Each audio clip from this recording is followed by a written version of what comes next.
Hello, আসসালামু আলাইকুম। তোমরা আমার কথা শুনতে পাচ্ছ কিনা, সব কিছু ঠিকঠাক আছে কিনা একটু কমেন্টে জানাও তো। হ্যাঁ, ক্লিয়ার, থ্যাংক ইউ।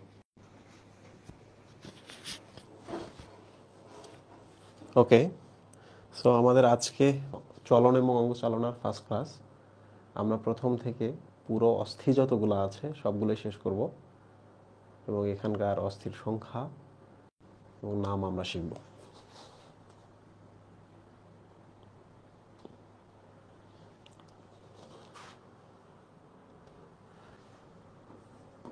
ভার্সিটির জন্য এই চ্যাপ্টার থেকে আসলে কতটুকু পড়া উচিত?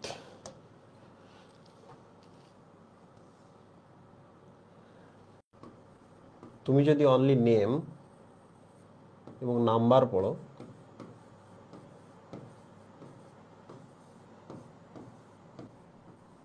তো 90% ডান।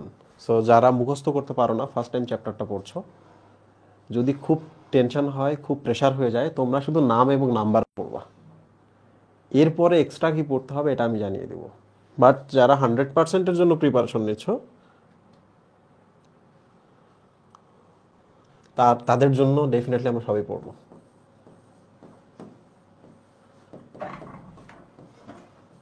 ওকে, সো ফার্স্ট স্লাইড।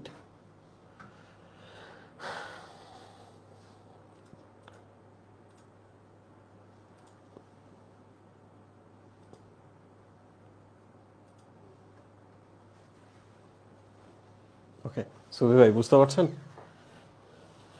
ফার্স্ট এই তিনটা কোশ্চেন থেকে তোমাদের পরীক্ষায় দেখবা প্রশ্নের মধ্যে পেয়ে গেছে এগুলা।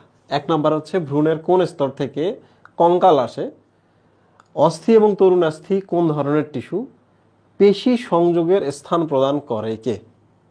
তিনটা প্রশ্ন, ফার্স্ট যে ভূমিকা আছে সেখান থেকে। সো আমরা এক থেকে শুরু করি। ভ্রূণের কোন স্তর থেকে আসে? তোমরা তো জানো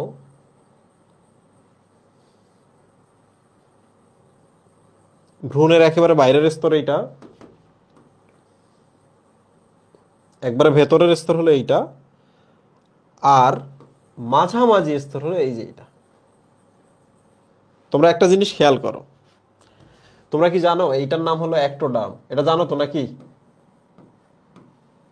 বলো তো সবাই, জানো কি না? এই যে এইটার নাম কি? এন্ডোডার্ম। তাইলে সুফি ভাই আমারে বলেন তো, এই যে এইটার নাম কি? Yes, definitely this is mesoderm. এবার আমি আপনাকে দারুণ একটা জিনিস শেখাই এবং আপনি ভিজুয়ালাইজ করতে পারবেন এই ছবিটা থেকে। সেটা হলো, বলো তো আমাদের ত্বক আসে কোথা থেকে? সবাই বলো, ত্বক কোথা থেকে আসে? সবাই বলো। ইয়েস, দেখে বোঝা যাচ্ছে যে অ্যাক্টোডার্ম থেকে ত্বক আসে।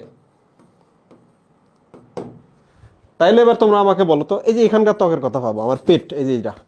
ওকে, ত্বকের নিচে হাড্ডি এবং মাংস আছে, রাইট? ত্বকের নিচে কি আছে ভাই? পেশি আছে, মাংস এবং এবং অস্থি, রাইট? তাহলে বলো তো, জাস্ট ত্বকের নিচে, তাহলে এইটা, দিস ইজ মেসোডার্ম, রাইট? কি কি আছে সুবি ভাই? পেশি এবং অস্থি, রাইট? একটু চিন্তা করে দেখো। আচ্ছা, এরপর যদি আমরা যাই, দেখো ত্বক অ্যাক্টোডার্ম থেকে, অ্যাক্টোডার্মের পর মেসোডার্ম, তাহলে এরপর পেশি আছে আর হাড্ডি আছে কি না? এখানে এই যে হাড্ডি, এর ভেতরে যদি যাই আমরা নাড়ি ভুঁড়ি পাবো না? তাহলে বলেন তো, নাড়ি ভুঁড়ি কোথা থেকে আসছে? দিস ইজ এন্ডোডার্ম, এখান থেকে আসছে পরিপাক নালী। তোমরা বলো তো, অ্যাকর্ডিং টু সিকুয়েন্স মিলতেছে কিনা? বলো মিলতেছে কিনা? মিলছে না? তাহলে আমরা আজকে জানলাম যে ভ্রূণের কোন স্তর থেকে আসে মানব কঙ্কালতন্ত্র, রাইট? মানব কঙ্কালতন্ত্র ভ্রূণের কোন স্তর থেকে আসে বলো তো, ভুল হবে কিনা? মেসোডার্ম, রাইট সুই ভাই? এখন প্রশ্ন হলো, মানব কঙ্কালতন্ত্র বলতে কি কি বোঝানো হয়েছে? খুব সিম্পল। কঙ্কাল বলতে বলো তো হাড্ডিগুলোর কথা বলছে না? হাড্ডির সাথে সব সময় কি থাকে লেগে? মচমচে কচকচে কিছু, নাম কি? তরুণাস্থি। এবার চলে আসি আমরা, হাড্ডির উপরে কি লেগে থাকে? মাংস। মাংস মানে কি বলতো? পেশি। এবার একটা পেশির শেষ মাথাটার নাম কি জানো? টেন্ডন। আমি শেখাবো আজকে। কিছুই ভাই, টেন্ডন। একটি অস্থি আর একটি অস্থির সাথে যদি লেগে থাকে তাহলে সেইটার নাম কি? দড়ি। দড়ির নাম লিগামেন্ট। তাহলে বলো আমাদের কঙ্কাল তন্ত্রের উপাদান কয়টা? এখানে আছে কয়টা? বলো, মিলাইতে পারছো কিনা? আরেকটা জিনিস মনে রাখতে হবে যে অস্থি সন্ধিও কঙ্কাল তন্ত্রের উপাদান, বাট ওটা আমরা একটু পরে পড়বো। এবার বলো, আমি যদি প্রশ্ন করি অস্থি কোথা থেকে আসে, উত্তর কি সুবি ভাই? যদি বলি তরুণাস্থি কোথা থেকে আসে, উত্তর কি? যদি বলি পেশি কোথা থেকে আসে, উত্তর কি? টেন্ডন কোথা থেকে আসে, উত্তর কি? লিগামেন্ট কোথা থেকে আসে, উত্তর কি? তুমি আমাকে বলো তো, তুমি কি এইটার নাম বলতে পারবা? কিংবা এইটার নাম যদি একটু ডান থেকে আসতো তাহলে আমাদের হাড্ডিটা বাইরে থাকতো, মারামারি করতে একটু সুবিধা হইতো, রাইট? Thank you. এখানে খোলা আছে না?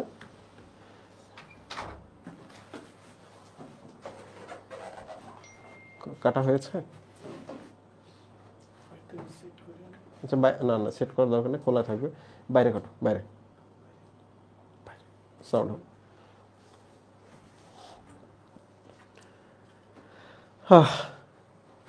এবার চলে আসি পরের কোশ্চেনে। অস্থি, তরুণাস্থি কোন ধরনের টিস্যু? আজকে আমরা কোন ধরনের টিস্যু এই জিনিসটা সম্পর্কে জানবো, ঠিক আছে? 1 নাম্বার দেখো তো, বায়োলজিতে একটা শব্দ আছে, that is called connective tissue. তাহলে বাংলা এগুলোকে আমরা কি বলবো? কানেকশন মানে যোগ করা, তার মানে সংযোজী বা সংযোগী টিস্যু। টিস্যু মানে তো জানো কোষের সমষ্টি। তাহলে বলো তো এই শব্দটার সাথে তোমরা পরিচিত কিনা? কানেকটিভ টিস্যু বা সংযোগী টিস্যু, নামটা শুনছো কিনা জীবনে একবার হইলেও? ভেরি গুড, শুনে ফেলছো, তাহলে আমার পড়াইতে সুবিধা হবে। এখন দেখো তো, আমার রক্ত আমার দেহের মাথা থেকে পা পর্যন্ত কানেকশন তৈরি করে কিনা? ফুসফুসের অক্সিজেন দিয়ে আসতেছে পাতায়, পাতার থেকে কার্বন ডাইঅক্সাইড নিয়ে আসতেছে এখানে, রাইট? তাহলে রক্ত হচ্ছে এক ধরনের কানেকটিভ টিস্যু বা সংযোগী টিস্যু বা যোজক কলা। একই কথা কিন্তু, দেখো না, যোজক কলা বাংলায়, রাইট? একই নাম। এবার বলো তো, মাঝে মাঝে রক্তের বদলে কিছু নালী আছে, সেখানে লসিকা থাকে। যদি বলি কখনো লসিকা একটি সংযোগী টিস্যু, লসিকা একটি কানেকটিভ টিস্যু, লসিকা একটি যোজক কলা, যোজক কলা, অপরাধ হবে? পাপ হবে? হবে না। আবার যদি কখনো আমি বলি, বলো তো অস্থি একটি যোজক কলা, পাপ হবে কিনা? আমার সারা দেহটাকে যুক্ত করে রাখছে অস্থি। আমি নিচ থেকে যদি ফিমারটা খুলে ফেলি তাহলে আমার পা কি এখানে থাকবে? পা এখানে থাকবে? থাকবে না। তাহলে হাড্ডিটা আমাকে কানেকশন করে রাখছে আমার সারা দেহ। হাড্ডি যদি রাখে তাহলে হাড্ডির সাথে তো এগুলো সব আসে, আসে কিনা? এগুলো ছাড়া তুমি কল্পনা করতে পারো কঙ্কালতন্ত্র? পারো না। অস্থি, তরুণাস্থি, টেন্ডন, লিগামেন্ট, আর কিছু আছে সুবি পরে, পেশি, plus dot dot dot dot. তোমরা আমাকে বলো কানেকটিভ টিস্যু সম্পর্কে ধারণা পাইছো কিনা? একটা আর একটাকে কানেকশন করে রাখে। খুব সিম্পল, খুব সহজ। পরীক্ষায় যদি আসে ভড়কে যাওয়া যাবে না। শব্দ দেখে ভাবতে হবে, ভাবার জন্য সময় নিতে হবে। মুখস্থ করে গিয়ে এমসিকিউ দাগিয়ে ভালো মার্ক পাওয়া যায় না। যারা বলে মুখস্থ করো তারা নিজেরাও কিন্তু বুঝা বুঝা পড়ে, কিন্তু তোমার উপর বর্তায় দেয় মুখস্থ করো। কারণ এইটা বললে এতটুকু কথা বলে শেষ, যে মুখস্থ করো। বোঝাইতে গেলে অনেক কষ্ট করতে হয়। সো খুব সাবধান, মুখস্থ করবো না এগুলা। এবার চলে আসি, পেশি সংযোগের স্থান প্রদান করে কে? তোমরা কি জানো এটা যদি আমাদের হাড্ডি হয়, এটা যদি আমাদের হাড্ডি হয়, হাড্ডির গায়ে গায়ে মাংস লেগে থাকে না সুবি ভাই? তাহলে এই যে দেখেন এখান থেকে একটা মাংস উৎপন্ন হইলো, হয়ে হয়তো বা এই যে দিকে চলে গেল, এইটা মাংস, সুতা সুতা দাগা দাগা মাংস, যেটা আমরা খাই। তাহলে আমারে বলেন, এই যে পেশিটা, হাড্ডির সাথে যুক্ত না সুবি ভাই? এই যে মাথাটা গিয়ে আরেক হাড্ডির সাথে যুক্ত হবে, তাহলে মাংস কি ঝুলে থাকে আকাশে? আমার হাত থেকে এখানে ঝুলে আছে? নাই, হাড্ডি থেকে উৎপন্ন হয়, হাড্ডিতে গিয়ে শেষ হয় পেশি। তাহলে এবার বলেন এই প্রশ্নের উত্তর কি? পেশি সংযোগের স্থান প্রদান করে কে? এই পেশিটা এই যে এর সাথে সংযুক্ত, পেশিটা পরের হাড্ডির সাথে সংযুক্ত, স্থানটা হাড্ডিগুলাই দিছে। হাড্ডিগুলো মানে কি সুবি ভাই?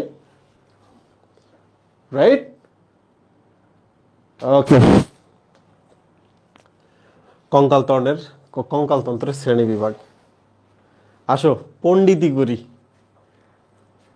পণ্ডিতি হচ্ছে কঙ্কালতন্ত্রের ক্লাসিফিকেশনটা আমরা শিখে ফেলি। তোমরা আমারে বলো তো, পড়ানোর আগেই জিনিসটা কি সহজ লাগতেছে? স্প্ল্যাঙ্কনিক কঙ্কালতন্ত্র জিনিসটা কি সহজ লাগতেছে? হ্যাঁ, পড়ানোর আগেও সহজ লাগতেছে। Very good. লোক, বহি কঙ্কালতন্ত্র বা এক্সোস্কেলেটন, এক্সো মানে বাইরে, এক্স মানে সাবেক হয়ে গেছে। বলো না আমার এক্স হচ্ছে অমুক, সে যখন সাবেক, সে এখন বাইরে নাকি কাছে? এক্স মানে বাইরে। লুক, নখ বাইরে থাকে, দাঁত বাইরে থাকে, লোম বাইরে থাকে, শিং বাইরে থাকে, খুর বাইরে থাকে। সো দিজ আর বাইরে থাকে শক্ত জিনিস। মনে রাখবা দুইটা শর্ত, একটা হচ্ছে বাইরে থাকবে প্লাস শক্ত হবে, তাহলে আমরা বলবো এটা বাইরের কঙ্কাল। ওকে, এবার চলে আসি আমরা অন্তকঙ্কাল। তোমরা বলো তো অন্তকঙ্কালের শর্ত কি? ভেতরে থাকবে, সফট হবে, শক্ত হবে, রাইট? যেমন হিউমেরাস, কয়েকটা নাম বলি আমরা, এগুলো তোমরা জানো, আজকে সব আমরা অন্তকঙ্কাল পড়ব। টিবিয়া ইত্যাদি ইত্যাদি। ঠিক আছে, ডান। এবার চলে আসি আমরা স্প্ল্যাঙ্কনিক কঙ্কালতন্ত্র। স্প্ল্যাঙ্কনিক কঙ্কাল শব্দের অর্থ কি? স্প্ল্যাঙ্কনিক কঙ্কাল মানে হলো ভাসমান কঙ্কাল। কি সুবি ভাই? ভাসমান কঙ্কাল। বলেন তো ভাসমান কঙ্কাল, আপনি বলেন তো যে ভাসমান কঙ্কাল কাদেরকে বলা হয়? যারা অন্য কোনো কঙ্কালের সাথে লেগে নেই, রাইট? আপনি দেখেন না আমাদের ট্রাকিয়া, এখানে এই 12 থেকে 20টার মতো তরুণাস্থি আছে, তাই না? ট্রাকিয়া। আপনি কি জানেন ট্রাকিয়া যা শরীরে ঝুলে থাকে, এই তরুণাস্থিগুলা কারোর সাথে কোনো কানেকশন নাই। ট্রাকিয়ার পরে যে ব্রঙ্কাস আছে, ট্রাকিয়ার পর কি আছে ভাই? ব্রঙ্কাস। এরাও দেখেন শরীরে ঝুলে আছে। এই তরুণাস্থিগুলোর কারোর সাথে কোনো কানেকশন নেই। যে সকল তরুণাস্থি আমাদের মূল কঙ্কালতন্ত্রের সাথে কানেক্টেড থাকে না, সেই সকল তরুণাস্থি অ্যাকচুয়ালি স্প্ল্যাঙ্কনিক তরুণাস্থি। তোমার যদি মনে থাকতে খুব কষ্ট হয় তাহলে এইভাবে দেখবা, দন্ত শতে স্প্ল্যাঙ্কনিক, শতে হচ্ছে শ্বসনতন্ত্র। এখানকার যে তরুণাস্থিগুলো আছে সবাই স্প্ল্যাঙ্কনিক স্কেলেটন। মনে থাকবে?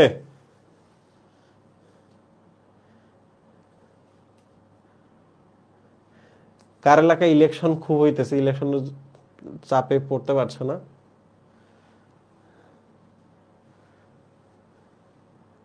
একজন বলছে লোম তো শক্ত না, ও ধারণা আছে লোম কেমন শক্ত? টাফ, লোম চরম টাফ, টান দিলে স্কিন থেকে খুলে আসে, লোম ছিঁড়ে যায় না। ওকে, এই যে দেখো এখানে তরুণাস্থি আছে, হে শক্ত না, তারপরেও কিন্তু সে এক ধরনের কঙ্কাল, কারণ তরুণাস্থি। বুঝতে পারছেন? সেটা শেপ তৈরি করছে। কি তৈরি করছে ভাই? কঙ্কালের একটা দায়িত্ব হলো যে আমি একটা শেপ তৈরি করবো। বুকের কঙ্কালরা কি করছে? একটা খোলস তৈরি করবো যার ভেতরে হার্ট থাকবে, ফুসফুস থাকবে। এখানকার কঙ্কাল বা তরুণাস্থিগুলো একটা শেপ তৈরি করছে। কেন তৈরি করছে সুবি ভাই? যেন কানটা একটা ফানালের মতো হয়, বাইরে থেকে শব্দ যেন ফোকাস করতে পারে। নাকের এগুলোও কঙ্কাল, একটা শেপ তৈরি করছে। কঙ্কাল ছাড়া কোনোভাবেই কোনো শেপ তৈরি করা সম্ভব না। তোমরা কি বুঝছো আমার কথা? আচ্ছা, এটা কি কমেন্ট করতেছে, এত বিশাল বিশাল কমেন্ট?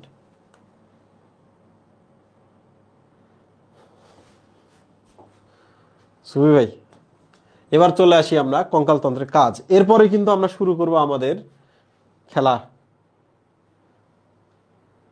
এইটা দেখো, এটা দেখে রয়ে গেছে।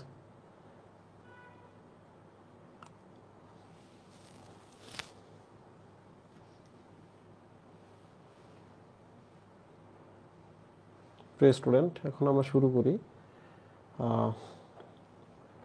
এইটা, কঙ্কালতন্ত্রের কাজ কি তোমরা জানো, আমি একটু তোমাদের দেখাই। পেশি, লিগামেন্ট এবং টেন্ডন, অনেকগুলো কাজ আছে, কিন্তু যেগুলো কাজ মনে রাখতে হবে, পড়াবো, এই জন্য এগুলো লিখে রাখছি আমি। সংযোগ তল সৃষ্টি, দেখো একটা হাড়ের সাথে আর একটা হাড় আছে এখানে, ঠিক আছে ভাই? এই হাড় থেকে এই হাড়ে পেশি যায়। What is this? পেশি। এই পেশিটা যদি সংকুচিত হয়, হাড়টা এইরকম করে কাছে আসে। পেশিটা যদি স্বাভাবিক হয়ে যায়, হাড়টা এরকম করে চলে যায়। এক্সপ্লেনেশন পাইছেন কেন এক অস্থি থেকে আরেক অস্থিতে পেশি যায়? খুব সিম্পল, এই পেশিটা টান টান হলে হাড্ডি উঠে আসে, চলে যায়।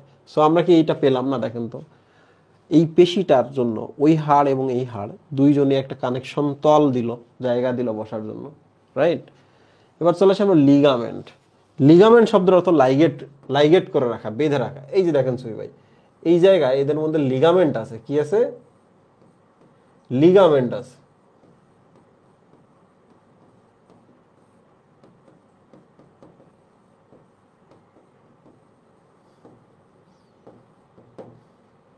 লাইগেশন করে। এটাকে যদি আমরা বলি অস্থি বন্ধনী, অপরাধ হবে। দুইটা অস্থিকে সে বেঁধে রাখছে, অস্থি বন্ধনী, তাই না সুই ভাই? বেঁধে রাখছে। তাহলে আমরা লিগামেন্ট বা যে লাইগেট করে রাখে তারে পেলাম। টেন্ডন, প্রিয় স্টুডেন্ট দেখো তো, তোমরা কি জানো পেশি এই জায়গা থেকে শুরু করে পুরোটাই হচ্ছে স্থিতিস্থাপক, এখান থেকে শুরু করে এই জায়গাটা পর্যন্ত, বুঝতে পারছেন সুই ভাই? স্থিতিস্থাপক। কিন্তু কোনো একটা জায়গায় গিয়ে পেশিকে কিন্তু অস্থিতিস্থাপক হইতে হবে, খুবই রাফ টাফ হইতে হবে, টানলেও আর সোজা হবে না, মানে টানলেও আর বড় হবে না। ধরুন এই পোরশনটা দেখেন আপনি, এই যে এই জায়গাটা দেখেন, বুঝতে পারছেন সুই ভাই? এই জায়গাটা, এই জায়গাটা হচ্ছে টেন্ডন। তাহলে দেখেন পেশির ডিরেকশন দেখো, সবাই খুব ভালো করে দেখো, পেশিটা এদিক থেকে এই দিকে গেছে। তাহলে বলো তো টেন্ডন আসলে কি? পেশির শেষ অংশ। তাহলে টেন্ডন কোথা থেকে উৎপন্ন হয়? পেশির শেষ অংশ থেকে, পেশির প্রান্ত থেকে উৎপন্ন হয়। টেন্ডনের মাধ্যমে কি হয়? একটা পেশি একটা হাড্ডির সাথে লেগে থাকে। তোমরা কি কথাটা বুঝছো? দেখো, পেশির শেষ প্রান্তটার নাম হচ্ছে টেন্ডন। টেন্ডনের মাধ্যমে পেশিটা অস্থির সাথে লেগে আছে। ওকে, এইটা তো বুঝছো। এখন প্রশ্ন হলো টেন্ডনটা ওখানে থাকে কেন? টেন্ডনটা কিন্তু অস্থিতিস্থাপক। কি ছবি ভাই? অস্থিতিস্থাপক। এখন তুমি আমাকে বলো তো, তুমি চাইছো এখান থেকে এই পর্যন্ত, এটা হচ্ছে একটা পেশি, যে এটা আমি যদি এরকম টান দেই, হাতটা তুলে আনতে চাই, টান টান টান টান করে, এখন তুমি যদি দেখো যে এই এই সোয়েটারটা, এটা টানতেছি, এটা আরো লম্বা হইতেছে, হাত কি উঠে আসবে? এই সোয়েটার টানতেছি, সোয়েটার নিজে লম্বা হইতেছে, হাত উঠে আসবে? আসবে না। তাহলে এক কাজ করা লাগবে না? সোয়েটারের যে শেষ মাথাটা বা এই অংশটা যদি এমন হয় যে এরা প্রসারিত হইল যতটুকু হোক না কেন, কিন্তু এইটা অস্থিতিস্থাপক হবে, যার কারণে সেই টেনে তুলবে। তাহলে এই পেশিটা আমি এইদিক নিয়ে আসবো। দেখেন পেশির কিন্তু অনেক ওজন ছবি ভাই, পেশি আছে, আমার ভরি আছে, আমার গ্রাভিটি আছে, তাদের যেগুলোর ভর আছে, কিন্তু এই যে মাথাটা প্রসারিত হয় না বলে দেখেন টেনে নিয়ে আসতেছে। সো টেন্ডন পেশির শেষ অংশ। টেন্ডন কথাটা আসে টেনশন থেকে। কি অংশ থেকে আসছে ভাই? টেনশন থেকে। টেনশনের বাংলা কি? চাপ। টেনশনের বাংলা কি সুবি ভাই? চাপ, তাহলে এই অংশটা প্রচন্ড চাপ নিয়ে তুলে আনতে পারে, প্রচন্ড চাপ নিতে পারে, নিজে প্রসারিত হয় না, নিজে প্রসারিত হয় না। That is why this is called tendon, this called tendon. এখন আমি যদি তোমাদের প্রশ্ন করি 2-3টা, তোমরা আমাকে উত্তর দিতে পারবা লিগামেন্ট এবং টেন্ডন থেকে? আচ্ছা, একটু পরেই যাই। সুই দেখেন, অস্থি থেকে কিন্তু রক্তকণিকা উৎপন্ন হয়। কোথা থেকে সুই ভাই? অস্থি থেকে। আমি একটু দেখাই কোন কোন অস্থি থেকে, মনে রাখবা, লিখে রাখো। হ্যাঁ, চাপা অস্থি, এটা লিখে রাখো, কনসেপ্টের জন্য দরকার, যেটাকে বাংলা বলা ফ্ল্যাট বোন। ফ্ল্যাট বোন। দীর্ঘ অস্থি, সরি দিস ইজ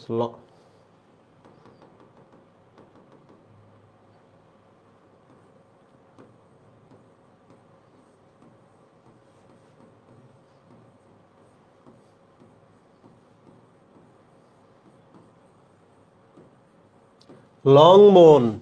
এই জিনিস দুইটা মাথায় রাখবা যে এই দুই জায়গা থেকেই অ্যাকচুয়ালি রক্তকণিকা উৎপন্ন হয়। তাহলে আমি তোমাদের বলি, তোমাদের আমি দুইটা অস্থির নাম বলতেছি।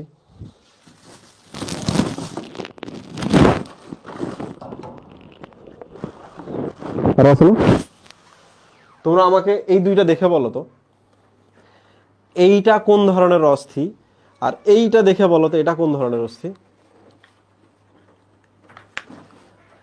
আমার ডান হাত এইটা কি? এটা লং বোন, রাইট? আর এই যে এটা দেখতে পাচ্ছ, এটা কিন্তু ফ্ল্যাট বোন, চাপা অস্থি। দেখো প্লেটের মতো, তাই না? একটু ভালো করে দেখো, ফ্ল্যাট, ইয়েস, পাতলা। এই জিনিসটা খেয়াল রাখতে হবে। আমি আরো দুই একটা দেখাচ্ছি তোমাকে। এইটা এইটা রাখেন, তোমাদের আমি আরো দুই একটা দেখাইতেছি। বলো তো এই অস্থিটা কোন ধরনের অস্থি? এত শর্টকাট কেমনে মনে রাখবো? ইডিয়ট, কোথায় আমি শর্টকাট পড়াই দিছি? 1 পৃষ্ঠা পড়াই নাই, আমার আধা ঘন্টা চলে যাইতেছে। এবার বলো এই অস্থিটা কোন ধরনের অস্থি? এটা লং বোন নাকি ফ্ল্যাট বোন নাকি কোন ধরনের বোন? তোমরা যারা বলছো লং বোন, তারা মনে রাখো এটা লং বোন না। একটু ভালো করে দেখো, এই যে দেখো ফ্ল্যাট মনে হচ্ছে না? বেশি ক্যামেরা কাছে গেছে, দেখো ফ্ল্যাট, কিন্তু এটা কেমনে ফ্ল্যাট দেখো, চাপ দিয়ে মনে হয়। এই যে কলমটা কিন্তু গোল প্রস্থচ্ছেদ, কিন্তু এটার প্রস্থচ্ছেদ করলে কিন্তু পাতলা দেখাবে, right? So this is a flat বোন।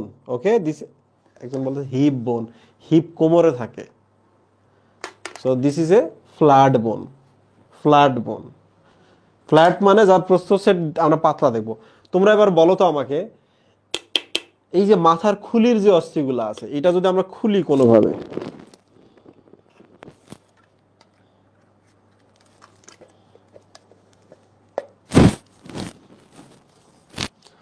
তোমরা আমাকে বলো এই মাথার খুলি এটা কি লং বোন নাকি ফ্ল্যাট বোন? ফ্ল্যাট বোন, পাতলা বোন। ওকে, ভেরি গুড, কথা শেষ। সো চাপা অস্থি যেগুলা আছে, দেখো এই হাড্ডিগুলা তোমরা যে কোনো চাপ দাও, দেখবে ভেতর থেকে কিছু রসালো ফাঁপা ফাঁপা থাকে, রস টস বের হয়ে আসে। তোমরা যারা হাড্ডি খাইছো তোমরা জানো, তোমাদের বোঝানোর কিছু নাই। তার মানে এই চাপা অস্থি এবং এই লম্বা অস্থি দুই দলের ভেতরেই কিছু ফাঁপা অঞ্চল আছে। দিস ইজ কল বোন মেরু। বোন মেরু। এখানে দুই ভাগে ভাগ করা, একটা হচ্ছে রেড আর একটা হচ্ছে ইয়েলো। বাংলায় যেটাকে আমরা বলি অস্থি মজ্জা, লাল অস্থি মজ্জা এবং হলুদ অস্থি মজ্জা। তোমরা এবার আমাকে বলো যে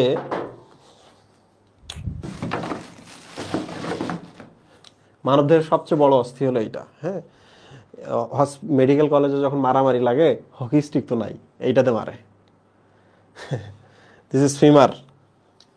ওকে, এটা ডান পায়ের ফিমার।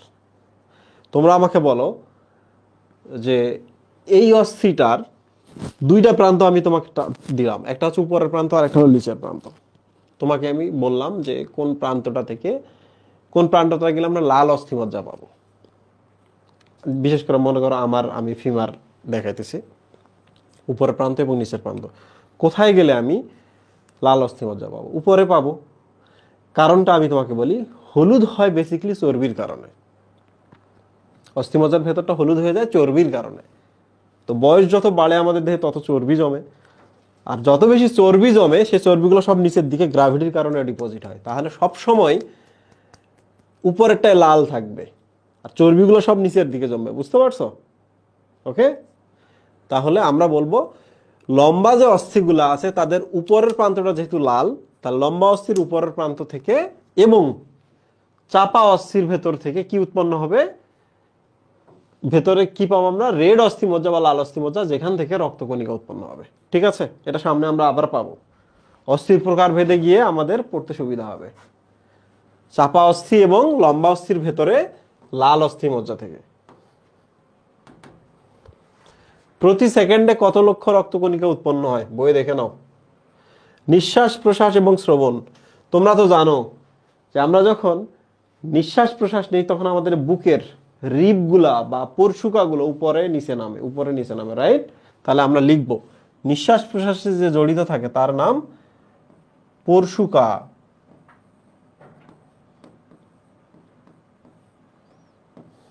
শ্রবণে যে জড়িত থাকে তার নাম হচ্ছে malleus incus stapes. Malleus incus stapes. কানের ভেতরে থাকে। হ্যাঁ, এভাবে মনে রাখবা। Hello miss, MIS, miss, mist না, মিস। বাইরে থেকে মেলিয়াস ইনকাস দেন স্টেপিস, এগুলো আমাদের কানের ভেতরে থাকে, এটা শ্রবণে আমাদের সাহায্য করে। ঠিক আছে, আচ্ছা। রোগ প্রতিরোধ, এইটা তোমাদের বইয়ে লেখা আছে, রেটিকুলো এন্ডোথেলিয়াল সেল। এটা আমি একটু তোমাদের বোঝাই।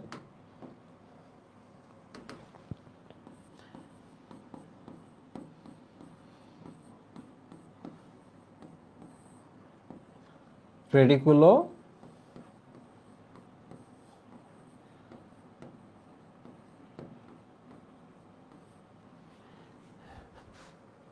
রেটিকুলো এন্ডোথেলিয়াল সিস্টেম, তোমাদের আমি এইটা বোঝাই। দেখো তো তোমার মস্তিষ্ক এই কনসেপ্টটা ধরতে পারে কিনা। রেটিকুলো শব্দের অর্থ হচ্ছে নেট। রেটি মানে নেট, এন্ডোপ্লাজমিক রেটিকুলাম, রেটিটেস্টিস, রেডিয়া মিরাবিলিয়া রুই মাছে আছে। রেটিকুলো শব্দের অর্থ কি? নেট বা জাল, রাইট? এন্ডোথেলিয়াল কথাটা আসে কিন্তু রক্তনালীর ভেতর, রক্তনালীর ভেতর। এন্ডো মানে ভেতরে, থেলিয়াম মানে হচ্ছে আবরণ, রক্তনালীর ভেতরের আবরণ। সিস্টেম মানে বোঝায় তন্ত্র বা জটিলতা, জটিল কিছু আমরা লিখে রাখলাম। ঠিক আছে ভাই? এবার আপনি দেখেন রক্তনালীর ভেতর থেকে উৎপন্ন হয়, তোমরা জানো রক্তনালীর ভেতরে থাকে শ্বেতকণিকা। তোমরা জানো না? শ্বেতকণিকার একটা নাম হচ্ছে মনোসাইট। তোমরা জানো কি না? মনোসাইট। মনোসাইটটা কিসে পরিণত হয় বলতো? ম্যাক্রোফেজ। এবং এই ম্যাক্রোফেজটা জালের মতো সারা দেহে ছড়িয়ে থাকে, ও সারা দেহে ঘুরে বেড়ায়। ফুসফুসের মধ্যে আছে অ্যালভিওলার ম্যাক্রোফেজ, যে ফুসফুসের মধ্যে জীবাণু আসলে সে ভক্ষণ করে। অস্থির ভেতরে এই ম্যাক্রোফেজ গিয়ে যায়, গিয়ে সে জালের মতো ছড়িয়ে থাকে। জীবাণু হাড্ডিতে ঢুকবে, এই ম্যাক্রোফেজ খেয়ে ফেলবে। তোমরা কি বুঝছো? তোমরা কি বুঝছো এই জিনিসটা? তাইলে রেটিকুলো এন্ডোথেলিয়াল সিস্টেম বলতে বোঝাচ্ছে যে এন্ডোথেলিয়াল কোনো কোষ বা রক্তনালীর ভেতরের কোনো কোষ, যার নাম ম্যাক্রোফেজ, অস্থিতে গিয়ে জালের মতো একটা জটিল সিস্টেম করে রাখছে, যে জটিল সিস্টেম করে রাখছে। যদি কোনো কারণে অস্থির ভেতরে কোনো জীবাণু আসে, সে মেরে ফেলবে। বুঝছেন? Very good. তাহলে এবার আমরা চলে আসি খনিজ লবণ সঞ্চয়। তোমরা জানো মাঝে মাঝে বলে না হাড্ডি খাও, ক্যালসিয়াম পাবা, বলে না? বলো তো, তাহলে হাড্ডিতে ক্যালসিয়ামের লবণ থাকে না? এই তো। সো এই লবণগুলাকে বলা হচ্ছে খনিজ লবণ। চাপ এবং আয়নিক সমতা। চিন্তা করেন তো, আমার বুকের উপর মাঝে মাঝে রাত্রেবেলা বোবাই চড়ে বসে, অত চাপ দেয়, তাই বলে কি মারা যাই? মারা যায় না। তাহলে আমার বুকের একটা ক্ষমতা আছে চাপ নেওয়ার, রাইট? সুই, ভেতরে ঢুকে যেন ফুসফুস এবং হৃৎপিণ্ডকে গিয়ে যেন চাপ না দিয়ে তাদেরকে নষ্ট করতে যেন না পারে। সো অস্থি একটা চাপ নিতে পারে। আয়নিক সমতা, এই জিনিসটা বোঝার চেষ্টা করো। এটা হলো রক্তনালী আর এটা হচ্ছে হাড্ডি। রক্তনালী থেকে হাড্ডিতে মাঝে মাঝে ক্যালসিয়াম যাচ্ছে, এখান থেকে আবার মাঝে মাঝে ক্যালসিয়াম ফিরে আসতেছে। তাহলে তোমরা আমাকে বলো তো, ক্যালসিয়াম বাড়লে এখানে ওখানে যাবে না, হাড্ডিতে যাবে না?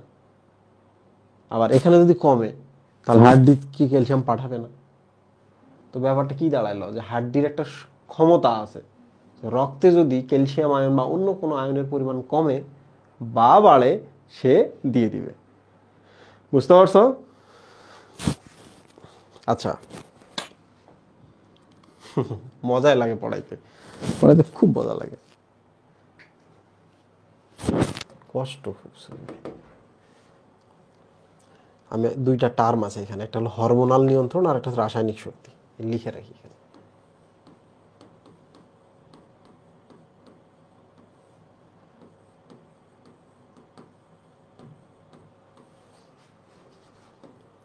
এই জিনিসটা এরা খুব মজা পাবে, কারণ এরপরে আর কিন্তু তেমন পড়া নাই। তাহলে হাড্ডিগুলো দেখাও, নামগুলো মুখস্থ করে রাখার ব্যবস্থা করে দেই, সংখ্যাগুলো বোঝানোর ব্যবস্থা করে দেই, তাইলে তাদের মনে থাকবে। রাসায়নিক কি ছিল রসুল ভাই?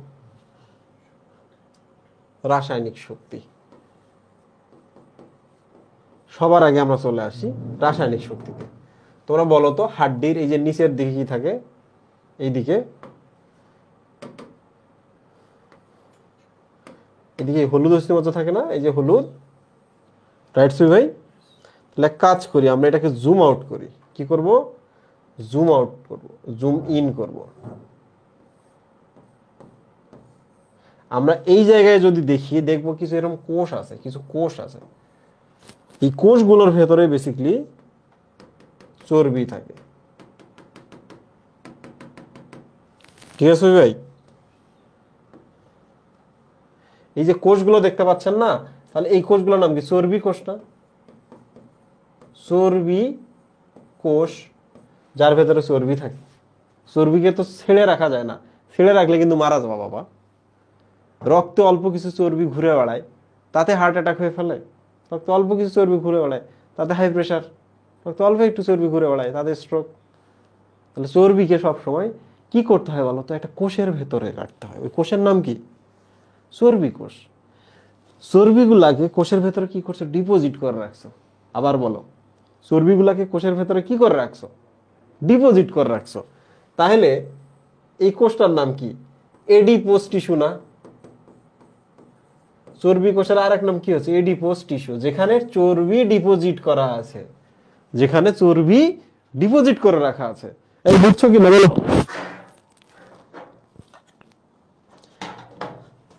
আমি যখন মেডিকেল ফার্স্ট ইয়ারে পড়ি, আমার কামই ছিল বাড়িতে যাব কিছুদিন পর পর। মেডিকেলে চান্স পাইছি, মানে এগুলা তো স্বপ্নের বাইরে জিনিস। আমি তো মেডিকেল পড়তে চাই না, কিন্তু চান্স পেয়ে গেছি। তারপর আমার এলাকা থেকে কেউ কখনো মেডিকেলে পড়ে নাই, আমার বংশ থেকে কেউ কখনো ভার্সিটিতেও যায় নাই। তো এলাকায় তো আমি একটা স্টার।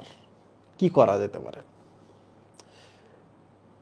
বাসায় যাওয়ার আগে বই কম নেই, পুরো ব্যাগ, পুরো ব্যাগ হচ্ছে বোনস দিয়ে ভরায় রাখি। তো আমার বাসায় যাইতে একটা জায়গায় গিয়ে 4-5 কিলোমিটার হেঁটে যাইতে হয়, সফি ভাই ওই ইয়া থেকে আর কি, আইদা মোনাইল থেকে কিংবা সাতুয়া থেকে। তো তোমরা চিন্তা করো, আমি রংপুর মেডিকেলে পড়তাম, রংপুর মেডিকেল থেকে রওনা দিয়েছি পীরগঞ্জে, পীরগঞ্জ থেকে ভ্যান নিয়ে আমি চলে গেছি খালাসপীর, খালাসপীর থেকে গেছি মোনাইল সাতুয়া বাজার। এখান থেকে আমি হেঁটে যাইতেছি, কখন যাইতেছি? সন্ধ্যা লেগে গেছে, অন্ধকার হয়ে গেছে। মাঝে মাঝে এমন অন্ধকার হতো রাত 9টা-10টা বাজতো, সবাই তো ঘুমাই গেছে গ্রামের। তোমরা তো জানো গ্রামের রাস্তা বাঁশ ঝাড় থাকে দুই সাইডে, দুই পাশে কবর থাকে, কিংবা কিছু তো কিছু থাকেই। আরো যদি আশেপাশে কোনো কলা গাছের বাগান থাকে, কলা চাষ করছে, কলা গাছের পাতাগুলো মাথা যখন দোলে, বলে আয় আয়, পাতা যখন দোলে এই ধরনের ফিল হয়। পেছনে তোমার হাড্ডি, মাঝে মাঝে মনে হয় সে ফিস ফিস করে বলতেছে, আমার ভয় লাগতেছে রাজীব ভাই, ভয় লাগতেছে, একটু তাড়াতাড়ি যান, এটা কবরস্থান।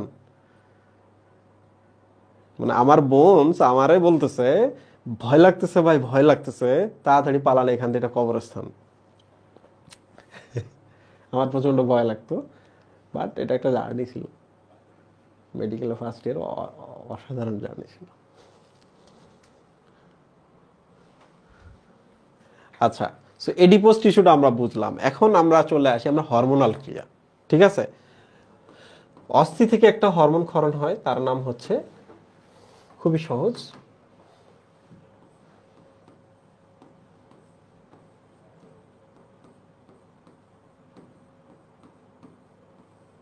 অস্টিওক্যালসিন। নাম কি? অস্টিওক্যালসিন। দেখো ভালো করে, অস্টিও বলতে বোঝাচ্ছে অস্থি, ক্যালসিন বলতে কিন্তু তোমাদের নামে মাথায় যেটা আসতেছে সেটা না, ক্যালসিয়াম না। ঠিক আছে, মনে রাখবা ক্যালসিয়ামের সাথে এটার কোনো সম্পর্ক নাই।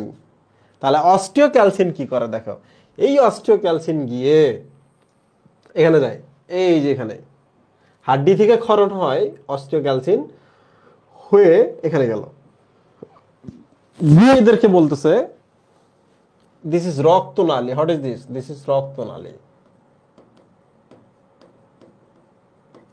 বলতেছে রক্তে গ্লুকোজ কমে গেছে, লোকটা 3 দিন ধরে কিছু খায় নাই, লোকটা 3 দিন ধরে কিছু খায় নাই, রক্তে শর্করা কমে গেছে। অস্থি থেকে দেখেন, অস্থি থেকে অস্টিওক্যালসিন ক্ষরণ হয়ে এই জায়গায় গেছে, গিয়ে বলতেছে তোমাদের তো এখানে ডিপোজিট করা আছে কি, দেখো আমি তাহলে জুম করি, তাহলে কি আছে এখানে, চর্বি ডিপোজিট করা আছে, একটু চর্বি দাও না। তাহলে তোমরা আমাকে বলো তো, এই এসে কি করলো, চর্বিগুলোকে কি ভেঙে ফেললো না? তাহলে আমরা এখানে বলতে পারি না লাইপোলাইসিস,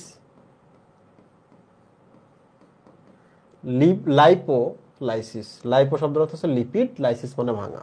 তাহলে বলো অস্টিওক্যালসিন এসে কি ডিপোজিট থাকা লিপিড গুলোকে ভেঙে ফেলছে না? লাইপোলাইসিস হলো। লাইপোলাইসিস হওয়ার পর এখান থেকে যাই উৎপন্ন হোক, শেষ পর্যন্ত কি উৎপন্ন করতেছে বলো তো এগুলা? বলো, গ্লুকোজ, কারণ লিপিড ভেঙে আমার গ্লুকোজের দরকার। তাহলে তোমরা এবার আমাকে বলো যে এই যে অস্টিওক্যালসিন নামক যে হরমোনটা আসলো, সে কি করলো? সেখানে লিপিডের পরিমাণটা নিয়ন্ত্রণ করতেছে না, কমাই ফেলতেছে। লিপিডের পরিমাণ নিয়ন্ত্রণ করতেছে। একই সাথে বলো তো রক্তে গ্লুকোজ, গ্লুকোজ মানে শর্করা বা চিনি, তাহলে গ্লুকোজ বা শর্করা বা চিনির পরিমাণ নিয়ন্ত্রণ করতেছে কিনা বলো?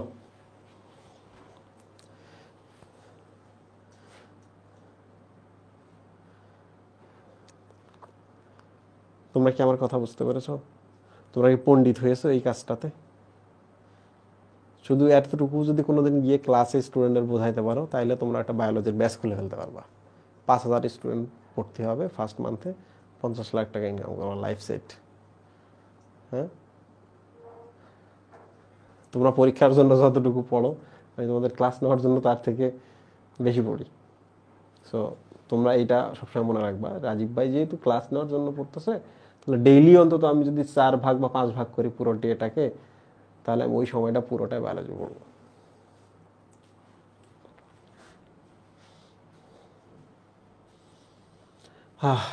দেখো তোমরা এগুলো পারবা। আমি কিছু টার্ম বই থেকে সরাসরি বলতেছি, পরীক্ষায় এটা আসবে। হ্যাঁ, মেডিকেল ভর্তি পরীক্ষায় যে এখান থেকে প্রশ্ন আসে, এই 3-4টা টপিক থেকে।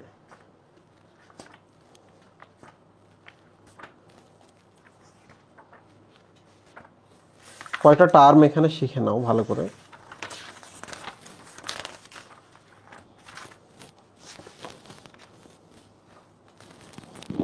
দেখো কয়েকটা শব্দ দেখো, অস্থি শক্ত, এই জন্য আমরা অস্থিকে কি বলতে পারি সুই ভাই? হাড্ডি ছিঁড়ে যায় না হাড্ডি ভেঙে যায়? ছিঁড়ে যায়, ভেঙে যায়, তাই না? ভঙ্গুর। এবং যোজক টিস্যু, বইয়ের মধ্যে সবগুলো শব্দ মিলাবা। যোজক টিস্যু, দেখো বইয়ের সবগুলো শব্দ মিলতেছে। হাড্ডি আমাদের সারা দেহকে কানেক্টেড করছে, এই জন্য কানেক্টেড টিস্যু বা যোজক টিস্যু। তোমরা আমাকে বলো তো, হাড্ডিতে যত বেশি ক্যালসিয়াম জমবে তত বেশি কি শক্ত হবে না? হাড্ডি থেকে যত বেশি ক্যালসিয়াম বের হবে তত বেশি হাড্ডি নরম হবে কিনা সুই ভাই? তাহলে আমরা বলবো অস্থির শক্ত হওয়ার একটা বড় কারণ হচ্ছে ক্যালসিয়াম। তাহলে বলেন তো, তরুণ আস্থিতে কি ক্যালসিয়াম থাকে? তরুণ আস্থি তাহলে শক্ত হয়ে যেত, মসমসে আর থাকতো না। তাহলে এটার ক্যালসিয়াম নাই। ঠিক আছে, এটা ক্যালসিয়াম নাই। দেখো এই যে তরুণাস্থি, এটা টান দিলে কি ছিঁড়ে যায়? এটা চাপ দিলে কি ভেঙে যায়, মুচকে যায়? যায় না। এই জন্য আমরা লিখবো এরা দৃঢ়। এটা ঠিক, এরা দৃঢ় কিন্তু নমনীয়, ফ্লেক্সিবল। কি সুবি ভাই? নমনীয় শব্দের অর্থ হলো এই ছেলেটা খুব নমনীয়। মানে কি? মানে দরকার হলে মাথা তুলে কথা বলতে পারে হাসি দিয়ে, আবার সম্মান দেওয়ার জন্য মাথা নিচু করতে পারে। বুঝেন নাই? নমনীয় শব্দের অর্থ হচ্ছে ফ্লেক্সিবিলিটি। তাহলে আমাদের তরুণাস্থিগুলো, এই যে কানের তরুণাস্থি দেখেন কত ফ্লেক্সিবল। ক্যালসিয়াম থাকলে কিন্তু কান শক্ত হয়ে যেত, তখন একটা অসুবিধা হইতো, বালিশে ঘুমাইতে পারতাম না, বালিশে একটা গর্ত করতে হইতো কানের মাপে, গর্তের মধ্যে কানটা রেখে ঘুমাইতে হইতো। রাইট সুই? আরেকটা সুবিধা হতো, মা এইভাবে টানাটানি করতে করতে একটু মট করে কানটা ভেঙে যাইত, তাই না? মায়ের মায়ের সম্ভবত আল্লাহ কানটা মায়ের জন্য বানাইছে। তোর মা ধরে টানবে, তোর যেন খুব কষ্ট না হয়, তুই যেন আগে পিছু যাইতে পারোস, এই জন্য কান বানাইছে, ফ্লেক্সিবিলিটি রেখে দিয়েছে।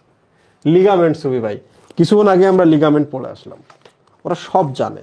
লিগামেন্টের বাংলা কি? দিস ইজ কল অস্থিবন্ধনী। তোমরা তো জানো যে মাঝে মাঝে মাংস খাওয়ার সময় সাদা সাদা কিছু রগের মতো দেখা যায়, যায় না? দ্যাট ইজ কল লিগামেন্ট এবং টেন্ডন। মনে রাখবা, লিগামেন্ট এবং টেন্ডন দুইটাই সাদা সাদা। ঠিক আছে ভাই?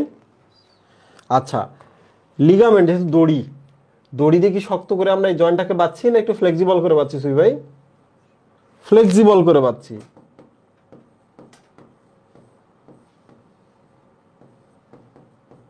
স্থিতিস্থাপক, কিন্তু টেন্ডন কিন্তু অস্থিতিস্থাপক।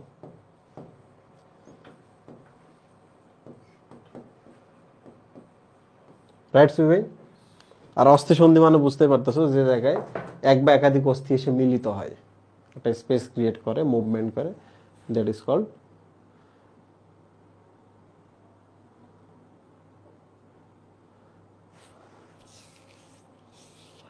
মাহমুদা মুক্তা বলেছে, মা কখনো কানে ধরে নাই, বা কখনো মায়ের পর্যন্ত দেয় নাই।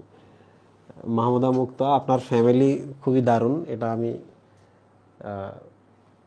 বুঝতে পারছি। ফ্যামিলি খুবই দারুণ, মানে মানুষ মানুষকে কখনো মারবে না, মা হলেও ইভেন বাপ হলেও চড়ও মারতে পারবে না। ডিফারেন্ট ভাবে হ্যান্ডেল করা যায়, আমরা হ্যান্ডেল করতে পারি না, যে কারণে আমরা সন্তানকে চড় দিয়ে শিখাইতে যাই, তাই না সুই ভাই? রাইট? একজন বলতেছে আজান দিতেছে, ভাই ভেরি গুড, তুমি তোমার সাউন্ডটা অফ করে ফেলো, আজান দিতেছে। আমার এখানে এখনো আজান দেয়নি, 15টা 46। আমরা কয়টায় অফ করছি ভাই? 16টায়, রাইট? ওকে, ভেরি গুড। তো তোমরা কি এই জিনিসটা বুঝতে পারছো, কঙ্কালতন্ত্রের উপাদান? তাইলে আমাদের কথা শেষ, এখন সবচেয়ে গুরুত্বপূর্ণ জিনিসটা এখন আমরা শুরু করব। গুরুত্বপূর্ণ জিনিস শুরু করার সময় যা আমরা বুঝবো আগে তাই পড়বো, সেটা হলো দেখো এক এক করে আমরা এই শখটা পড়বো, কারণ এই শখ থেকে 90% কোশ্চেন আসবে তোমার। এই একটা শখ যে মুখস্থ করে পরীক্ষার হলে যাবে, তার 80% 90% কোশ্চেন ডান।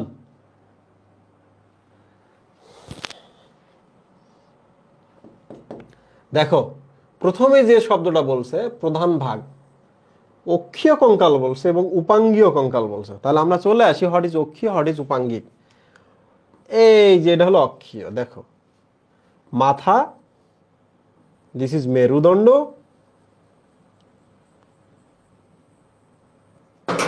সরি মাথা মেরুদণ্ড। তোমরা আমাকে এবার বলো তো যে অক্ষীয় বা মূল অক্ষ বরাবর যারা থাকবে তারা অক্ষীয় কঙ্কাল। তোমাকে একটাও মুখস্থ করতে হবে না, তোমাকে বুঝিয়ে রাখা দায়িত্ব আমার। দেখো বলো অক্ষীয় কঙ্কাল বুঝতে পারছো কিনা। এখন আমি যদি তোমাকে বলি যে কানের ভেতরে malleus incus stapes, malleus incus stapes থাকে, মেলিয়াস ইনকাস স্টেপিস কি অক্ষীয় কঙ্কাল নাকি উপাঙ্গিক কঙ্কাল? উত্তর কি হবে সুই ভাই?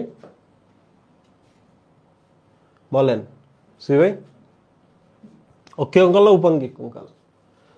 অক্ষীয় কঙ্কাল। অক্ষ বরাবর যারা থাকবে সবাই অক্ষীয় কঙ্কাল, ঠিক আছে? দেখ মূল অক্ষ বরাবর মেরুদণ্ড আছে, মাথাটা আছে এখানে, ইভেন মাথার ভেতরে এখানে যে একটা ইউ আকৃতির হাড্ডি আছে, দ্যাট ইজ কল হাইওয়েড অস্থি, এটা কি কঙ্কাল? এটা অক্ষীয় কঙ্কাল।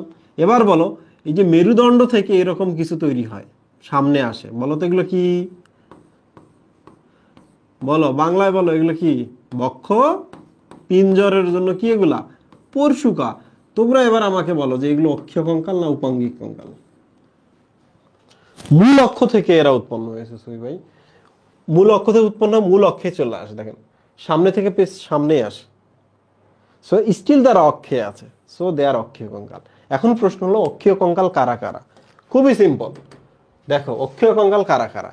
এক নম্বর হচ্ছে এই যে এই জায়গায় যারা থাকবে, দুই নম্বর হচ্ছে এই যে এখান থেকে এই জায়গায় যারা থাকবে, দে আর অক্ষীয় কঙ্কাল। রাইট সুবি ভাই? বুঝতে পারছেন? এখন প্রশ্ন হলো আমাদের এই যে এখানে একটা স্টার নাম থাকে, কি থাকে সুবি ভাই? স্টার নাম থাকে। আমি একটা ছবি দেখাচ্ছি তোমাদের, দেখো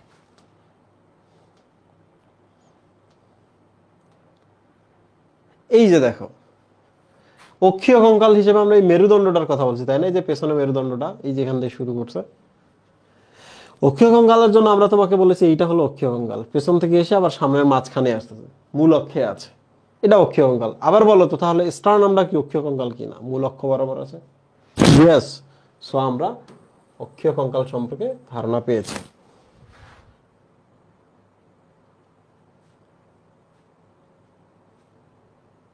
সো অক্ষীয় কঙ্কালকে আমরা দুই ভাগে ভাগ করব, এই অঞ্চলটা আর সুবি ভাই এই অঞ্চলটা, ঠিক আছে? এখন এই অঞ্চলটার নাম হচ্ছে করোটি। একটু ভালো করে দেখো, বিধ্বস্ত করোটি নাম শুনছ? বিধ্বস্ত করোটি, এটা বইয়ের নাম, বিধ্বস্ত করোটি। আচ্ছা এবার দেখো আমরা করোটি পেলাম, ঠিক আছে? এবার দুই নম্বর আমরা যেটা দেখব সেটা হলো মেরুদণ্ড এবং বক্ষপঞ্জর। এই যে দেখো মেরুদণ্ড, সো দিস ইজ, এই অঞ্চলটাকে আমরা একটা ভাগে ভাগ করেছি। আমরা এই অঞ্চলটার নাম দেই মেরুদণ্ড এবং এই অঞ্চলটার নাম আমরা দেই বক্ষপিঞ্জর। কি দিব সুবি ভাই? বক্ষপিঞ্জর, ঠিক আছে? তাহলে আমি আপনাকে ভাগ করাচ্ছি এই অঞ্চলটা, দেখেন মেরুদণ্ডের প্রত্যেকটা খণ্ডকে কি বলা হয় তোমরা জানো? প্রত্যেকটা খণ্ডকে কি বলে? Vertebra, vertebra, vertebra, vertebra, right? এইভাবে মেরুদণ্ড তৈরি হয়, বা বাংলায় বলে কশেরুকা, কশেরুকা, কশেরুকা, কশেরুকা, ঠিক আছে? So these are vertebra or কশেরুকা। মেরুদণ্ড শেষ সুবি ভাই। হ্যাঁ, সংখ্যাগুলো আমরা একটু পরে শিখবো। এবার দেখেন এই এলাকাটার নাম হচ্ছে বক্ষপিঞ্জর। বলেন তো বক্ষপিঞ্জরে কি কি আছে সুবি ভাই? সামনের দিকে একটা আছে, দ্যাট ইজ কল স্টারনাম, তাই না? আর এই যে চারপাশে যেগুলো রয়েছে দিজ আর পরশুকা, এগুলো দিয়েই তো খাঁচাটা তৈরি করলেন। বক্ষপিঞ্জর মানে কি? মাথার খাঁচা না বুকের খাঁচা? বুকের খাঁচা। তাহলে বক্ষপিঞ্জর ডান। তাহলে তোমরা এবার বলো এই যে মেরুদণ্ডটা পেছন দিয়ে চলে গেছে, মেরুদণ্ড আছে এই এলাকায়, মেরুদণ্ডতে প্রত্যেকটা খণ্ডের নাম ভার্টিব্রা বা কশেরুকা, আর যে জিনিসটা সেটা হলো এই এলাকাটার নাম বক্ষপিঞ্জর, পরশুকা সামনে স্টারনাম এবং পেছনে তো এই যে এগুলো তো আছে পেছনের দিকে। সো পরশুকা এবং স্টারনাম, আপাতত এই দুটাই মনে রাখো যে এরা বক্ষপিঞ্জর তৈরি করে। যদিও আমরা এই যে পেছনে তো এরাও আছে, আছে না? এই যে পেছনের দিকে। তাহলে একটা খাঁচা তৈরি করতে গেলে শুধু কি সামনে স্টারনাম, তারপর রিব, পেছনে মেরুদণ্ড লাগবে না? কিন্তু আমরা যেহেতু মেরুদণ্ড অলরেডি এখানে বলে ফেলছি যে মেরুদণ্ড আলাদা, এই জন্য আমরা বক্ষপিঞ্জরে মেরুদণ্ড কাউন্ট করি নাই। কিন্তু কিছুক্ষণ পরে আমরা দেখবো এখানে থোরাসিক কশেরুকাগুলো আমরা কাউন্ট করবো। তুমি যদি না বুঝতে পারো কোনো প্রবলেম নাই, একটু পরে আমি এগুলো ডিটেল পড়াবো, ঠিক আছে? সো আমি এখন একটা ব্রেক দিব, ব্রেক দিব এখন আমি। তোমরা ব্রেকের পর আমার সাথে দেখা করবা। কেউ ক্লাস ছেড়ে যাওয়া না, কারণ পরীক্ষার 90% কোশ্চেন আজকের ক্লাস থেকে হবে। সো ক্লাস ছেড়ে কোনোভাবে যাওয়া যাবে না, ঠিক আছে? তোমরা ওয়াদা কইরা যাও সবাই, যে ওয়াদা কইরা গেলাম ক্লাসের পর, সরি নামাজের পর ব্রেকের পর আবার আসবো, পুরো ক্লাস করব।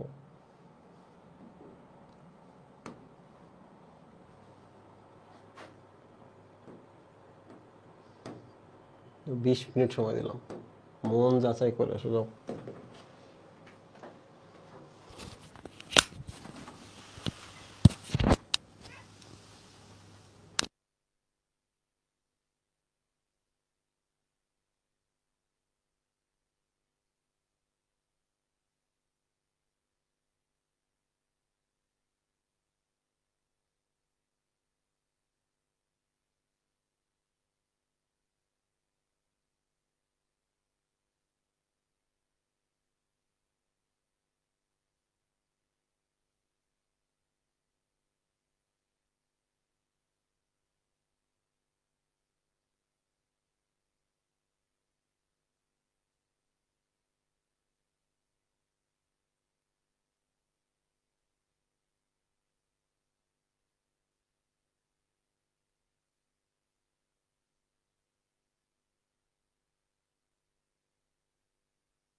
হ্যালো, আসসালামু আলাইকুম।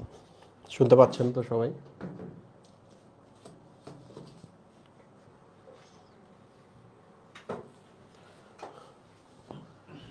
আচ্ছা, সবাই যেহেতু শুনতে পাচ্ছেন, তাহলে আমরা এতক্ষণ ধরে অক্ষীয় কঙ্কালটা বোঝার চেষ্টা করলাম।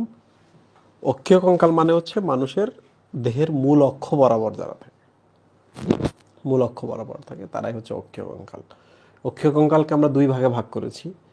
এদিকটা হচ্ছে করোটি, আর এখান থেকে এই অঞ্চলটার নাম হচ্ছে মেরুদ এইটা হচ্ছে মেরুদণ্ড, আর এই অঞ্চলটা হচ্ছে বক্ষপিঞ্জর। ঠিক আছে, তো সবার আগে আমরা যেটা শিখবো সেটা হলো, আমরা প্রথম যেটা শিখবো সেটা হলো করোটি অঞ্চলটা পড়বো। ঠিক আছে, করোটি, একটু খেয়াল করো। করোটি, করোটিকে আমরা দুই ভাগে ভাগ করছি। এই যে দেখো হাড্ডিটা কোথায়, করোটিকে আমরা দুই ভাগে ভাগ করেছি। ওকে,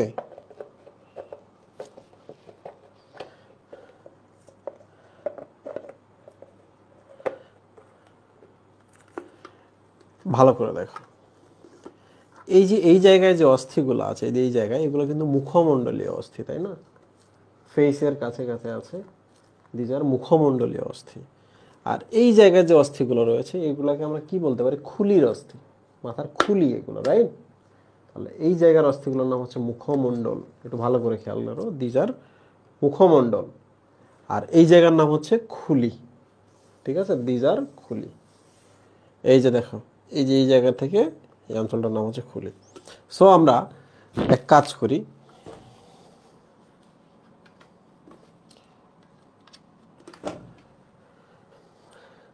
মুখমণ্ডলীয় অস্থিটা আমরা বুঝলাম যে এই জায়গাটার নাম মুখমণ্ডলীয় অস্থি, আর এগুলো হচ্ছে মাথার খুলির অস্থি। খুলির অঞ্চলটাকে আমরা বলেছি করটিকা।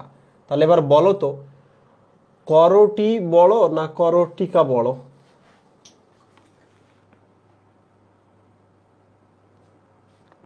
করটি বড়। নাম যত ছোট যে ওটা বোঝাচ্ছে জিনিসটা তত বড়, রাইট?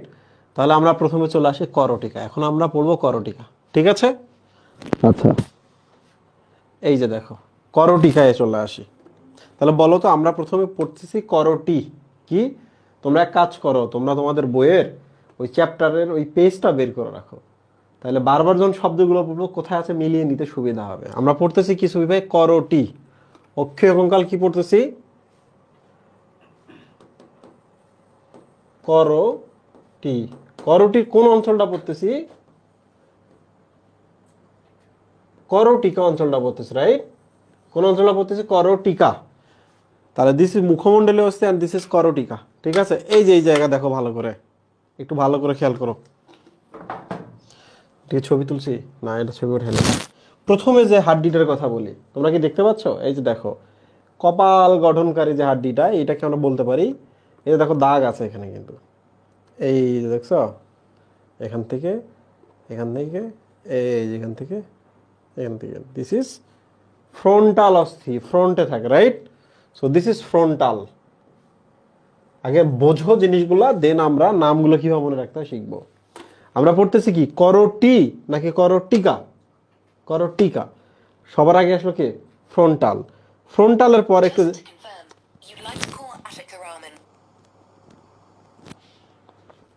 সুবি ভাই এবার দেখেন, ফ্রন্টাল যখন শেষ তখন স্বাভাবিকভাবে এই হাড্ডিগুলোর নাম আসে। একটু খেয়াল করো, ফ্রন্টালটা যখন শেষ, রাইট, স্বাভাবিকভাবে এই হাড্ডিগুলোর এবার নাম আসবে। একটু খেয়াল করে দেখো তো ভালো করে, এই হাড্ডিটা, এই যে দেখো না, ফ্রন্টালটা যেখান থেকে শেষ, এই যে এই জায়গা, এখান থেকে এই যে এই জায়গাটা দেখছো। সো এটা একটা হাড্ডি, এই যে এটা একটা, অ্যান্ড এইটা একটা। সো দিস ইজ প্যারাইটাল বা প্রাচীর। তাহলে ভেতরে যে গহ্বরটা আছে সেটা কি প্রাচীর না এটা?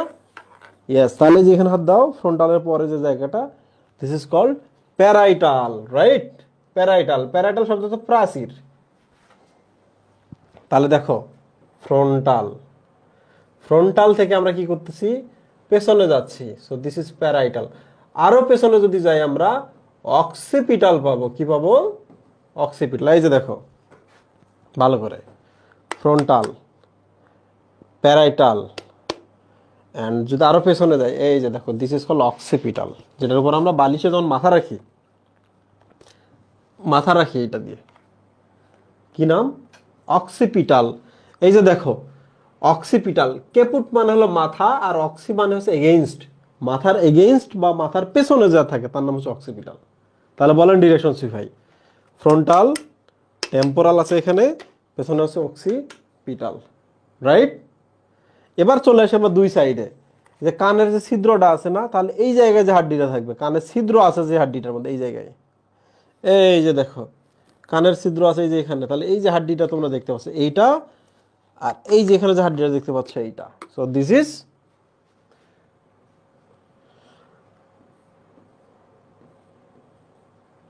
টেম্পোরাল। কি নাম এটা? দুই সাইডে আছে, একটু ভালো করে দেখো, দুই সাইডে আছে টেম্পোরাল, ঠিক আছে, দুইটা আমরা দিয়ে রাখছি। তাহলে দেখো, ফ্রন্টাল, প্যারাইটাল, অক্সিপিটাল, এই পাশে টেম্পোরাল, এই পাশে টেম্পোরাল। টেম্পোরাল শব্দের অর্থ হচ্ছে টেম্পল, টেম্পল মানে হচ্ছে মন্দির। মন্দিরে গিয়ে বা মসজিদে গিয়ে যেমন আমরা আমাদের ক্রিয়েটরের সাথে কথা বলি এবং উনি কথা বলেন আমরা শুনি, মানে আমি মেটাফোর বলতেছি, তো ঠিক তেমনি কানের এই জায়গাটাতেই কিন্তু শোনা হয় ঈশ্বরের কথা, যেহেতু আমরা এটাতে শুনছি। সো দিস ইজ এ মন্দির বা টেম্পল, রাইট সুই ভাই? আরেকটা নাম হচ্ছে টেম্পোরারি, আরেকটা নাম হচ্ছে টেম্পোরাল, কথাটা আছে টেম্পোরারি থেকে। পৃথিবী যে আমাদের জন্য টেম্পোরারি, আমরা যে একদিন মরি যাব, তার প্রমাণ হচ্ছে আমাদের চুল পাকে যায় কি না? আমাদের চুলগুলো এই জায়গায় পাকে, ঠিক কিনা সুই ভাই?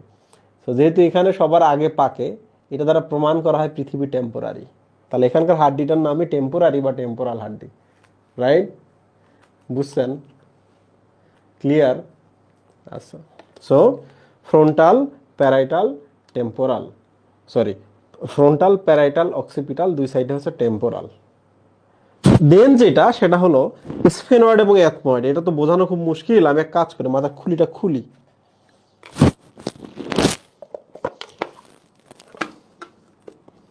এত কিছু না দেখালেও চলতো, আমি স্টার্টিং এ একটু দেখাবো, পরবর্তীতে হয়তো আর দেখাবো না।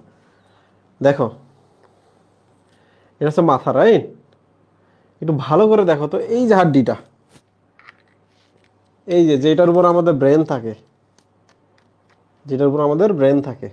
এটার নাম হচ্ছে sphenoid. Clear? This is call sphenoid. আর অ্যাথময়েড বলে একটা হাড্ডি আছে, এই যে একটু ভেতরে আছে এখানে, হ্যাঁ, এই একটু ভেতরের দিকে এখানে আছে, যেটা ফুটা ফুটা ছিদ্রযুক্ত, চালুনির মতো। ওকে, সেটা হচ্ছে চালুনির মতো। So that is call ethmoid. So এই হলো ঘটনা। আমি আরেকবার বলি, ফ্রন্টাল, প্যারাইটাল, অক্সিপিটাল, এখানে হচ্ছে টেম্পোরাল, মাথা খুলিটা খুললে ভেতরে, স্ফেনয়েড ওই ভেতরে, অ্যাথময়েড, রাইট? কয় ধরনের অস্থি আছে সুই ভাই? 1 2 3 4 5 6। ওকে, 6 ধরনের অস্থি এখানে আছে, একটু ভালো করে খেয়াল করে। এবার আমরা চলে আসি, 6 ধরনের পেলাম। 2 নম্বর আছে অস্থির সংখ্যা কয়টা? সুই ভাই একটু ভালো করে খেয়াল করেন, তোমরা একটু দেখো তো। This was frontal, right? একটা হাড্ডি না, এই যে দাগটা দেখে বলো তো, একটা হাড্ডি না, এটা যে খুলি একটা পাবো কিনা? বাট একটু দেখো পরে, প্যারাইটাল যেটা, এটা মাঝখান দিয়ে একটা ভাঙা আছে না, তাহলে এই সাইডটা আর এই সাইডটা মিলে দুইটা কিনা? তাহলে ফ্রন্টাল একটি, কিন্তু প্যারাইটাল কয়টা সুই ভাই? দুইটা। এবার বলো তো, টেম্পোরাল এখানে একটা আছে, টেম্পোরাল এখানে আছে, আমাদের টেম্পোরারি জীবনের চুল পাকে এখানে, বলো কয়টা? কয়টা টেম্পোরাল? দুইটা। ওকে, সো ফ্রন্টাল, দেন প্যারাইটাল, দুই সাইডে টেম্পোরাল পেলাম, আর অক্সিপিটাল। এই যে দেখো ভালো করে, এই যে দাগটা এখান থেকে এদিকে আসছে, তারটা এখান থেকে এইদিকে আসছে, তাহলে অক্সিপিটাল কয়টা সুই ভাই? অক্সিপিটাল, ভালো করে দেখো, অক্সিপিটাল মাঝখানে কিন্তু ভাঙা নাই, অক্সিপিটাল হচ্ছে একটা। অক্সিপিটাল কয়টা? একটা। স্ফেনয়েড, অ্যাথময়েড, স্ফেনয়েডে যে ভেতরে দেখালাম না, অ্যাথময়েড দেখালাম না, এগুলা একটা একটা করি। এগুলা কয়টা কয়টা করে? একটা একটা করে। সামনাসামনি দেখাইলে তোমরা আজকে বুঝে ফেলতা, বাট একটা একটা করে। তাইলে প্রশ্ন হলো, এখান থেকে একটা খুবই গুরুত্বপূর্ণ প্রশ্ন আসবে, ঠিক আছে ভাই? সেটা হলো, এই জায়গাটার নাম করোটি না করোটিকা সুই ভাই? করোটিকা, বাট পুরোটা মিলে কি করোটি। করোটিকায় কয় ধরনের অস্থি আছে? ফ্রন্টাল, প্যারাইটাল, অক্সিপিটাল, টেম্পোরাল, ভেতরে স্ফেনোইড, রাইট? কয় ধরনের সুই ভাই? 6 ধরনের। পরের প্রশ্নটা হলো এখানে জোড় অস্থি কোনগুলা, বিজোড় অস্থি কোনগুলা? আমি এইভাবে মনে রাখবো, পেট, পেট দ্বারা মনে রাখবো। আমাদের এখানে সবসময় কিসের চিন্তা চলে বলো তো? করটিকাতে সবসময় কিসের চিন্তা চলে? কিভাবে খাওয়া যায়, পেট, পেটের চিন্তা চলে, রাইট? পেট। আর তোমরা পরীক্ষার প্রিপারেশন নিয়েছো, হ্যাঁ ঠিকই বলেছো, এখানে সবসময় প্যার না পেট, পেটের চিন্তা। পড়ালেখা করে কি করবা? পেটের চিন্তা। তাহলে মনে রাখবা প্যারাইটাল এবং টেম্পোরাল, এই পেট, প্যারাইটাল এবং টেম্পোরাল হচ্ছে কয়টা করে সুইবে? 2টা করে। তাহলে এখানে সবাই একটি একটি করে, 2টা মাত্র আছে যারা দুইটি দুইটি করে। তাহলে প্রশ্ন আসবে, প্রশ্নের উত্তর দাও। করটিকার বিজোড় অস্থি কয়টি?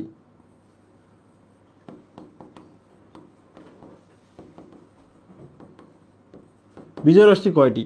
2।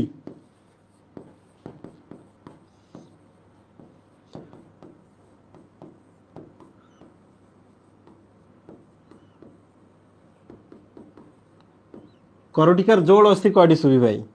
3। করটিকার অস্থি কয়টি?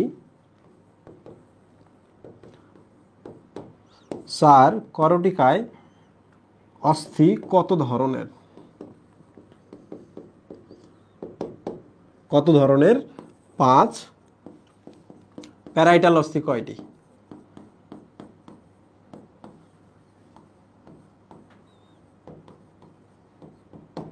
বলো।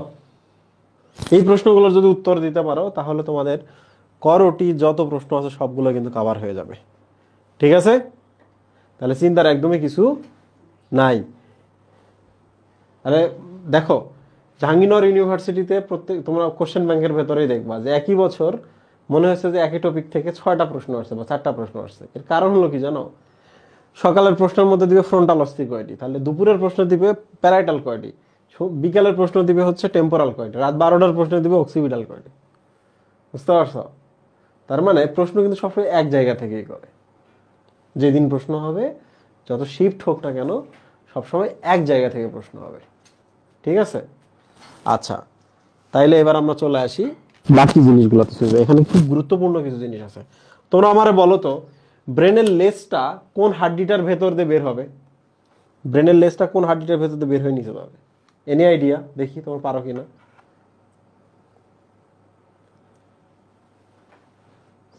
অক্সিপিটাল, কারণ কোনোটাতে ছিদ্র নাই। এই যে দেখো, এই যে অক্সিপিটালে একটা ছিদ্র আছে, আছে কি না? তাহলে বলো, ছিদ্র মানে হচ্ছে ফোরামেন। ছিদ্র মানে কি? ফোরামেন। এই ফোরামেন শব্দ অর্থ কিন্তু ছিদ্র। কান ফোরানো, মনে রাখবা, কান